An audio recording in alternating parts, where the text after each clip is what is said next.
Вось мой пашпарт.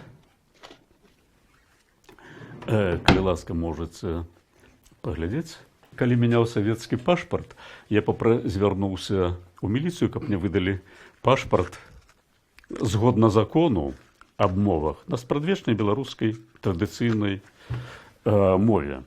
Згодна закону аб мовах, там артыкул 32 ці 33, я дакладна не помню, значыць, беларускія асабовыя імёны, беларускія і рускія асабовыя імёны і прозвішчы запісваюцца у традыцыйнай нацыянальнай форме.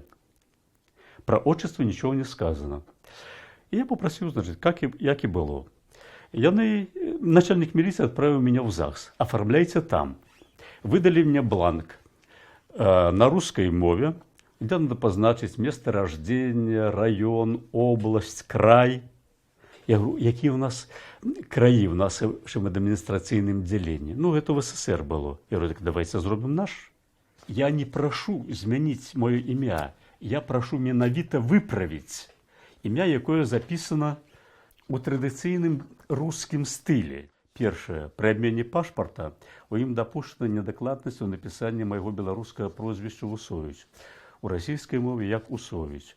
У адпаведнасці з міжнароднымі правіламі транслітарацыі палітарнай перадачы ўласных назваў беларускае прозвішча Усовіч па-руску павінна быць запісана таксама як Усовіч. І прылажыў даведку Інстытута мовазнаўства імя Якуба Коласа Нацыянальнай акадэміі Беларусі. Гэта давялося. Ну, гады 4 цягнулася, так што гэта было многа. Чалавеку належыць аставацца тым, хто ён ёсць па нацыянальнасці. Годнасць, мець нацыянальную годнасць. Чаму зрабілі з Усовічаў Усовічы? Спадарожнікавае тэлебачанне, я гляджу пасяджэнні Верховнай Рады Украіны. Там ветліва звяртаюць адзін да другога пан. У Расіі звяртаюцца гаспадзін. А почему у нас так не звяртацца?